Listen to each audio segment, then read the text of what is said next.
बिस्मिल्लाहिर्रहमानिर्रहीम। अस्सलाम वालेकुम। आज हम बाइनरी ऑपरेशन MTH 633 का ग्रुप थ्योरी का लेक्चर नंबर 2 करते हैं जी। Lecture number 2 binary operation. इससे पहले हमने जो लेक्चर किया था वो थोड़ी सी ग्रुप थ्योरी की इंट्रो थी। अब हम इसको स्टार्ट करते हैं। बेसिकली यहाँ से अब स्टार्ट हो गया। आपने यहाँ से step by step lecture by lecture समझना है। होप सो आपको जो नेक्स्ट लेक्चर्स हैं वो अच्छी तरह समझ आएंगे। अब हम इसको बाइनरी ऑपरेशन को स्टार्ट करते हैं। बाइनरी ऑपरेशन को आप स्टैटिक साइन से डिनोट करते हैं। ये आपके पास स्टैटिक का साइन है। On a set S is a function mapping S cross S into S.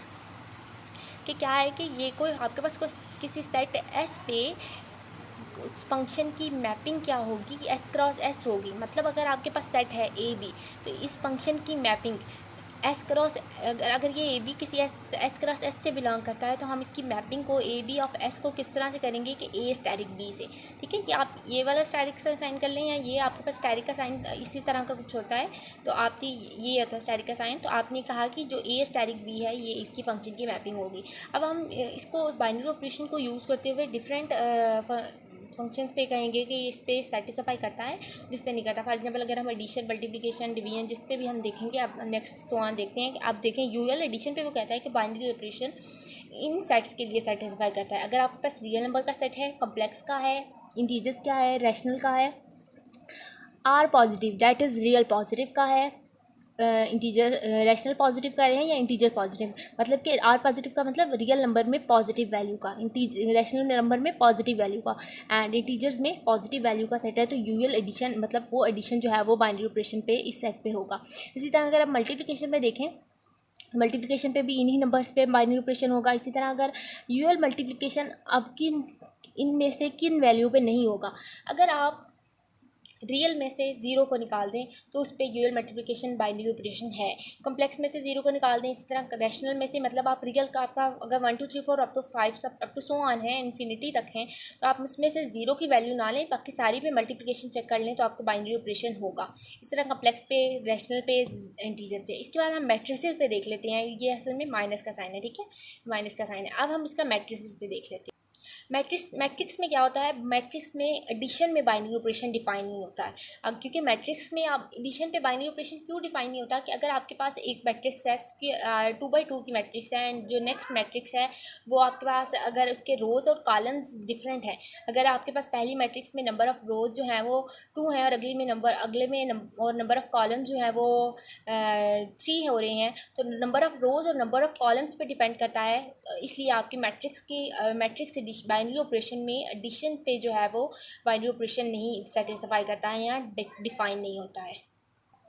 अब है जी जो यूजुअल एडिशन जो है वो जैसे हमने पीछे पढ़ा, यूजुअल मल्टीप्लिकेशन इन फंक्शन पे में से इन वैल्यूज़ को निकाल दें तो इस पे नहीं होगा। इसी तरह अगर आप रियल में से ज़ीरो को निकाल दें, कॉम्प्लेक्स में से ज़ीरो को निकाल दें, रैशनल में से और इंटीजर में से ज़ीरो को निकाल दें, और फिर आप किसी दो वैल्यूज़ को या किसी सेट में को ऐड करेंगे, तो आपका बाइनरी ऑपरेशन जो है वो सेटिस्फाई कर जाएगा यूजुअल अंडर एडिशन पे। मतलब आपके पास कोई रियल वैल्यू है 2 और आपके पास एक वैल्यू है -2, आप इन दोनों को ऐड कर रहे हैं तो आपके पास आंसर 0 आ रहा है। आप अंडर किसके कर रहे हैं, आप अगर अंडर जो ज़ीरो है, ना तो वो जी से बिलोंग करेगा क्योंकि जी में भी हम ज़ीरो नहीं लेते, ना वो रैशनल से बिलोंग करेगा क्योंकि हम रैशनल में भी ज़ीरो वैल्यू नहीं लेते हैं, ना वो रियल से बिलोंग करेगा, ना वो कम्प्लेक्स से बिलोंग करेगा। तो इसलिए ये इन वैल्यूज़ के लिए ये सेटिस्फाई नहीं होगा। इसके बाद हम बाइनरी ऑपरेशन की जो फॉर्मल डेफिनेशन है वो देख लेते हैं कि let static be a binary operation on S and और H be a subset of S, the subset H is closed under static if for all a b belongs to H we also have static b belongs to H. मतलब कि आपके पास कोई static binary operation है किसी set S पे और H कोई उस एस का सबसेट है। मतलब आपके पास एक सेट क्या है, एक सेट आपके पास है एस और इसका सबसेट है कोई एच, इसका सबसेट है, ठीक है। जब कोई एच इसका सबसेट है तो आप क्या कहेंगे कि जो सबसेट एच है वो क्लोज होगा अंडर स्टैटिक। तो जो सबसेट आपका जो एच सबसेट है वो क्या है, इस स्टैटिक के पे क्लोज हो जाएगा। और हम बाइनरी ऑपरेशन को किस तरह से करते हैं कि उसका जो जब वो क्लोज हो जाएगा, तो जो आपका वैसे आप फंक्शन किससे ले रहे हैं, आप जो ए भी ले रहे हैं वो एस से ले रहे हैं, लेकिन जब सबसेट भी इस बाइनरी ऑपरेशन के अंडर क्लोज हो जाएगा तो आप कहेंगे कि जो ए स्टैटिक बी है वो किससे बिलोंग करता है, एच से बिलोंग करता है।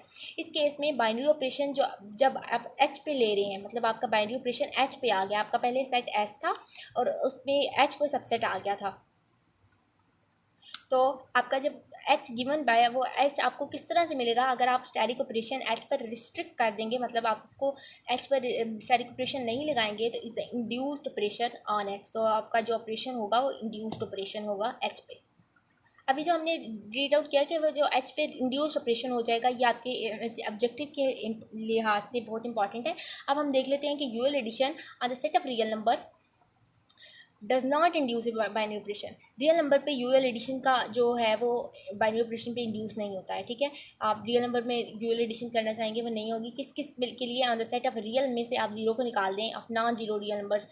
अगर आपका 2 बिलोंग करता है रियल में से और -2 भी रियल से बिलोंग करता है, लेकिन उसमें से जीरो को निकाल दें, आप दोनों को ऐड कर लें तो 2 × 2 जीरो आ जाएगा। तो जीरो तो हमने कहा है कि रियल से बिलोंग नहीं करता, रियल में से तो हमने जीरो को निकाल देना है। तो r - 0 is not closed under addition. तो वही बात कि under addition usual addition on the set of real number does not induce a binary operation. इसी तरह मल्टीप्लिकेशन के लिए मल्टीप्लिकेशन ऑन रियल और रैशनल के लिए इंड्यूस होती है, ठीक है। मतलब कि रियल नंबर के लिए मल्टीप्लिकेशन, आपके पास कोई वैल्यू है 2 और आपके पास कोई वैल्यू है -2, तो आप उनको मल्टीप्लाई करते हैं तो 2 × 2 4 हो जाएगा, आपके पास -4 हो जाएगा।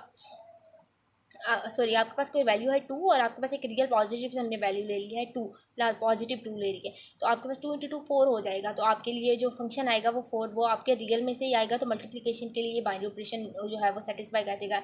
अब जिनके लिए सेटिस्फाई नहीं करता, मतलब आप रियल में से जीरो को निकाल दे, बाकी सारी ऑपरेशन के लिए मल्टीप्लिकेशन का बाइनरी ऑपरेशन जो है वो सेटिस्फाई करेगा। इसलिए रियल पॉजिटिव के लिए आप रैशनल में से जीरो को निकाल दें। रैशनल नंबर कौन से होते हैं, जो P/Q की फॉर्म में होते हैं, ठीक है, इन फॉर्म के लिए। और आप क्यू पॉजिटिव मतलब रैशनल पॉजिटिव के लिए देखेंगे तो आपको बाइनरी ऑपरेशन सेटिस्फाई करेगा। उसके बाद आपने उससे बाइनरी ऑपरेशन की जो हमें पीछे डेफिनेशन दी थी, आपसे कहा है कि हम उसको आर्डर पेयर के फॉर्म में असाइन करते हैं। मतलब आप उसके को सेट आप एडिशन ले रहे हैं, ए स्टैटिक बी है, आपके पास कोई ए और बी दो सेट्स हैं, आप अंडर एडिशन चेक कर रहे हैं, तो वो सेट किस किस के लिए सेटिस्फाई करेगा, नेचुरल के लिए, इंटीजर्स के लिए, कॉम्प्लेक्स के लिए, रियल के लिए, रैशनल के लिए सेटिस्फाई कर देगा। बाकी इसके लिए किसी के लिए भी सेटिस्फाई नहीं करेगा। फॉर एग्जाम्पल अगर आपके पास रियल नेगेटिव आ गए हैं तो उनके लिए सेटिस्फाई नहीं करेगा। इसके बाद आपके पास अगर मल्टीप्लिकेशन का केस है, ए बी का मतलब ए और बी दो सेट हैं और इसमें दोनों मल्टीप्लाई हो रहे हैं, तो उनके लिए भी जो आपके एडिशन के लिए होगा वही इसके लिए भी सेटिस्फाई करेगा। अगर आपके पास सब्ट्रैक्शन का केस आ गया तो इसमें एक नेचुरल नंबर के लिए सेटिस्फाई नहीं करेगा, बाकी इंटीजर के लिए, रैशनल के लिए, रियल के लिए, कॉम्प्लेक्स के लिए सेटिस्फाई करेगा। अगर आपके पास कोई मिनिमम ऑफ ए बी का केस आ गया है तो उसके लिए आपके पास नेचुरल के लिए सेटिस्फाई करेगा, रैशनल के लिए करेगा, रियल के लिए करेगा, इंटीजर के लिए करेगा, ठीक है। इसमें किस केस के लिए नहीं करा, कॉम्प्लेक्स केस के लिए नहीं करा, कॉम्प्लेक्स नंबर के लिए। अगर आपके पास देखें जी, अगर आपके पास कोई दो या आपके पास एक सेट है ए स्टैटिक बी, हम कह रहे हैं कि वो बी के इक्वल है, मतलब आप पहले वाले का स्टैटिक 2 से ले लें, 1 का स्टैटिक 2 से ले लें तो वो मतलब बी के इक्वल आएगा। मतलब आप लिख रहे हैं कि 1 स्टैटिक 2 लिख रहे हैं, तो ये आपके पास ए है, ये आपके पास बी है, तो वो कह रहा है वो बी के इक्वल है, तो 1 स्टैटिक 2 किसके इक्वल आ जाएगा, 2 के इक्वल आ जाएगा। आप अगर 1 स्टैटिक 1 ले रहे हैं तो 1 के इक्वल आएगा। अगर आप 1 स्टैटिक 3 ले रहे हैं तो ये बी होगा इसके अंदर, तो आपके पास किसके इक्वल आ जाएगा, 3 के इक्वल आ जाएगा। नेक्स्ट है आपके पास, अगर आपके पास डिवीजन के लिए चेक करें, a static b a over b के लिए चेक करें, तो इज़ नॉट एवरीवेयर डिफाइंड, हर जगह पे डिफाइन नहीं होता। फॉर एग्जांपल अगर आपके पास, क्योंकि रैशनल नंबर किस लिए असाइन होते हैं, rational number is assigned by this rule to the pair 3 0। मतलब अगर आप रैशनल नंबर आपके पास 3/0 आ गया, तो जब भी कोई फॉर्म 0 से डिवाइड होती है तो आपके पास आंसर अनडिफाइन हो जाता है, मतलब इन्फिनिटी हो जाता है, तो हमेशा डिवीजन के लिए जो है वो असाइन नहीं होता है। इसके लिए अगर आपके पास नेक्स्ट चलते हैं, अगर आपने इंटीजर्स पॉजिटिव का आपके पास कोई सेट है और अगर आपने उसके ऊपर स्टैटिक को चेक करना है ए ओवर बी के लिए, इंटीजर पॉजिटिव में आपके पास इंटीजर्स वैल्यू हैं, इंटीजर पॉजिटिव वैल्यूज़ हैं, और आपने उसके ऊपर डिवीजन का चेक करना है, तो उसके लिए भी बाइनरी ऑपरेशन सेटिस्फाई नहीं करता है, साइन नहीं होती वैल्यूज़। फिर हम कहेंगे कि जो जी है, जी पॉजिटिव है जो आपके पास, वो नहीं क्लोज है अंडर स्टैटिक। इसके बाद आपके पास डेफिनेशन है बाइनरी ऑपरेशन की, फॉर्मल डेफिनेशन चेक कर लेते हैं कि बाइनरी ऑपरेशन कम्यूटेटिव है। मतलब बाइनरी ऑपरेशन कम्यूटेटिव भी होता है, एसोसिएटिव भी होता है। मतलब ए स्टैटिक बी लें या बी स्टैटिक ले लें तो आपके पास आंसर जो है वो सेम ही आएगा। एसोसिएटिव भी होता है, मतलब अगर आप ए स्टैटिक, आप इसको इस तरह से लिखते हैं, पहले ये वाली फॉर्म ए स्टैटिक बी लें, देन उसको आंसर को सी से मल्टीप्लाई कर दें, या आप बी स्टैटिक सी लें उसके आंसर को ए से मल्टीप्लाई कर दें, तो ये एसोसिएटिव, मतलब आपकी लेफ्ट और राइट दोनों साइड जो है वो इक्वल आएंगी। इसी तरह उसके बाद उसने एग्जांपल दे दी हैं कोई, कि अगर आपके पास a प्लस बी है तो वो कम्यूटेटिव भी है, एसोसिएटिव भी है अंडर कम्प्लेक्स नंबर। और अगर आपके पास a b है, दो जो आपके पास ऑपरेशन है वो ऐड हो रहे हैं या जो ऑपरेशन जो है वो मल्टीप्लाई हो रहे हैं, तो वो भी कम्यूटेटिव भी होगा, एसोसिएटिव भी होगा। इसी तरह अगर आपके पास दो जो बाइनरी ऑपरेशन है वो सब्ट्रैक्ट हो रहे हैं, तो वो कभी कभी अंडर अंडर इंटीजर्स जो है वो कम्यूटेटिव नहीं होती है। ठीक है, अगर आपके पास दो ऑपरेशन जो है वो सब्ट्रैक्ट हो रहे हैं तो एसोसिएटिव भी कभी भी नहीं होते। मतलब फॉर एग्जांपल अगर आपके पास ए स्टैटिक बी स्टैटिक सी है, तो ए आपके पास 4 है, बी आपके पास 7 है, आप अंडर सब्ट्रैक्शन चेक कर रहे हैं, तो आप 4 माइनस 7 कर लें तो -3 आ जाएगा, और सी की वैल्यू आपके पास -2 है, तो -3 -2 आपके पास -5 आ जाएगा। और इसी तरह अगर आप बी स्टैटिक सी पहले चेक कर लें, -7 -2 पहले कर लें, 5 हो जाएगा, और 4 - 5 आपके पास -1 आ जाएगा। तो देखें ये दोनों वैल्यूज इक्वल नहीं आई हैं, तो हम कहेंगे कि सब्ट्रैक्शन के लिए भी ये वैल्यू रूल जो है वो सेटिस्फाई नहीं करता है।